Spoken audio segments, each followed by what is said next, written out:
जैसे कि आज मेरठ अमर उजाला कार्यालय में मैम हमारे साथ मौजूद है और आज अमर उजाला मेरठ की गेस्ट एडिटर भी है। देखिए, कोई भी मोटिवेशन मैं पर्सनली बिलीव करती हूँ कि अपने अंदर से आती है।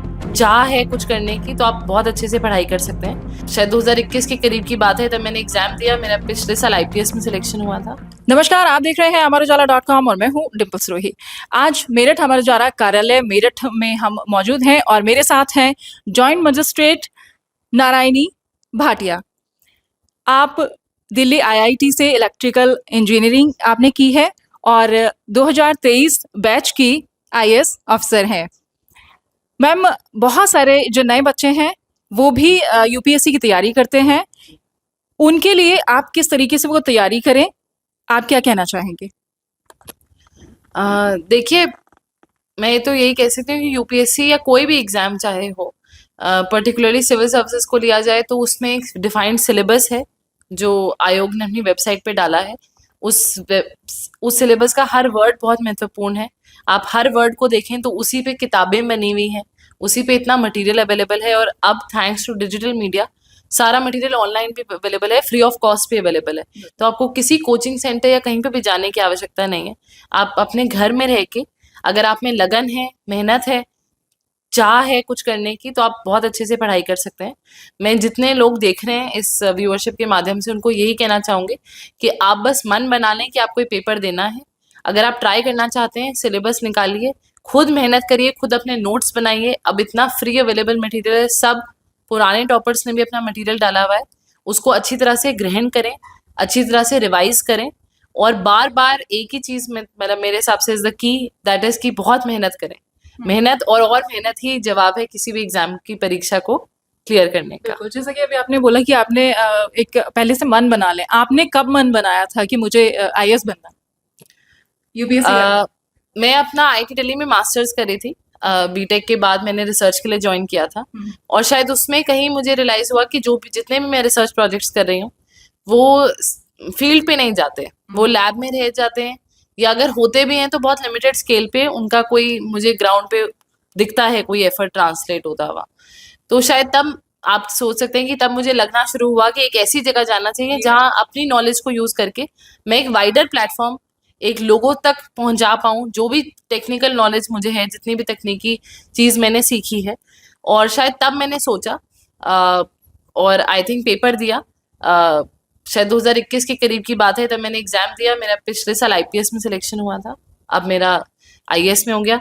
तो बस मुझे लगता है कि एक सेवा करने का मुझे था कि हाँ, थोड़े बड़े प्लेटफॉर्म पे सेवा करने का मौका मिले, तो तब मैंने सोचा। बिल्कुल। जैसा कि आज मेरठ अमर उजाला कार्यालय में मैम हमारे साथ मौजूद है और आज अमर उजाला मेरठ की गेस्ट एडिटर भी हैं। मैं डिजिटल विंग से हूँ। आपने जैसे बोला कि बहुत सारा जो मटेरियल है, स्टडी मटेरियल है, यूपीएससी के लिए भी बहुत सारा ऑनलाइन अवेलेबल है। आप डिजिटल मीडिया को कैसे देखती हैं? क्योंकि डिजिटल मीडिया को ऐसे देखें तो बहुत वाइड है, आप उसे कैसे देखती हैं? एजुकेशन के हिसाब से कहें या फिर ऑल ओवर?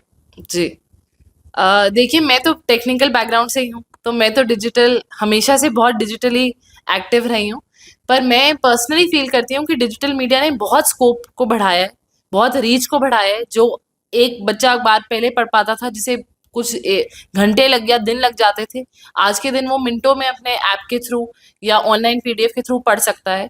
और सिर्फ बच्चे ही क्यों, बड़े बुजुर्ग सब, अब इतने सॉफ्टवेयर आते हैं, इतने टूल्स आते हैं जिसमें आपको पढ़ के सुना देते हैं। तो जिनकी आंखें कमजोर हो गई हैं, जो बुजुर्ग हो गए, वो पढ़ सकते हैं, जो बच्चे को पढ़ना नहीं आता वो तक। तो आई थिंक डिजिटल मीडिया के बहुत पॉजिटिव्स हैं, पर साथ में कुछ नुकसान या हानि आप कह सकते हैं, जिस चीज़ों को हमें हमेशा अपनी नज़र में रखना चाहिए कि फेक न्यूज़ भी बहुत फैलती है, बहुत जल्दी न्यूज़ वायरल होती है। तो डिजिटल मीडिया के दोनों पॉजिटिव्स और नेगेटिव्स हैं, पर पॉजिटिव इतना आउटवे करता है कि अगर हम सब मिल जाए तो हम नेगेटिव को कम कर सकते हैं। अगर हम सब जागरूक सिटीजन्स की तरह जो गलत न्यूज़ फैल रही है उसको दबाएं, और जो सही न्यूज़ फैल रही है, जो करेक्ट फैक्ट्स हैं, जैसे आई थिंक हर जगह हर अखबार ने अपना फैक्ट चेकर माध्यम शुरू किया है सही फैक्ट्स को करने के लिए। तो आई थिंक डिजिटल मीडिया बहुत अच्छा है, सिर्फ एजुकेशन को बढ़ाने के लिए नहीं, हर एज ग्रुप को न्यूज़ या कोई भी जो वारदात हुई है, कोई न्यूज़ हुई है, उसको पहुंचाने के लिए। बिल्कुल। और एक चीज़ और मैं जानना चाहूँगी कि जैसे कि अभी आपने बोला कि डिजिटल मीडिया बाकी जिस तरीके से अभी आप देख रहे हैं, महिलाएं गांव तक हम देखें तो जो स्मार्टफोन है वो गांव तक पहुंच गए हैं, हर महिला के हाथ में अब हम स्मार्टफोन देखते हैं और वो सोशल मीडिया से जुड़ी हुई हैं।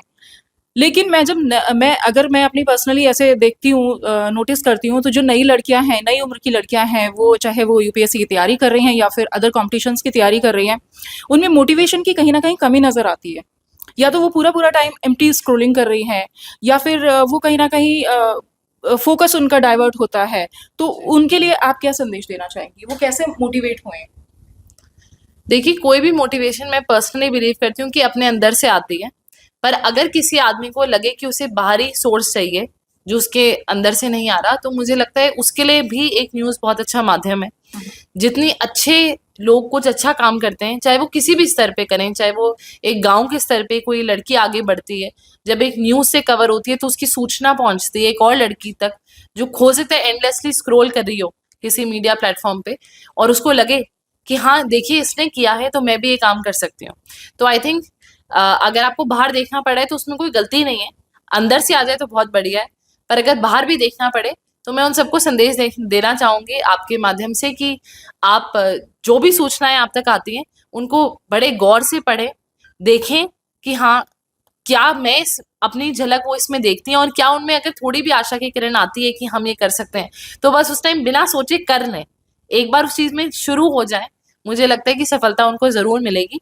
और जैसे आपने आज की पहल करी है गेस्ट एडिटर वाली, मैंने आपके अभी मीटिंग में भी ये बात बोली थी।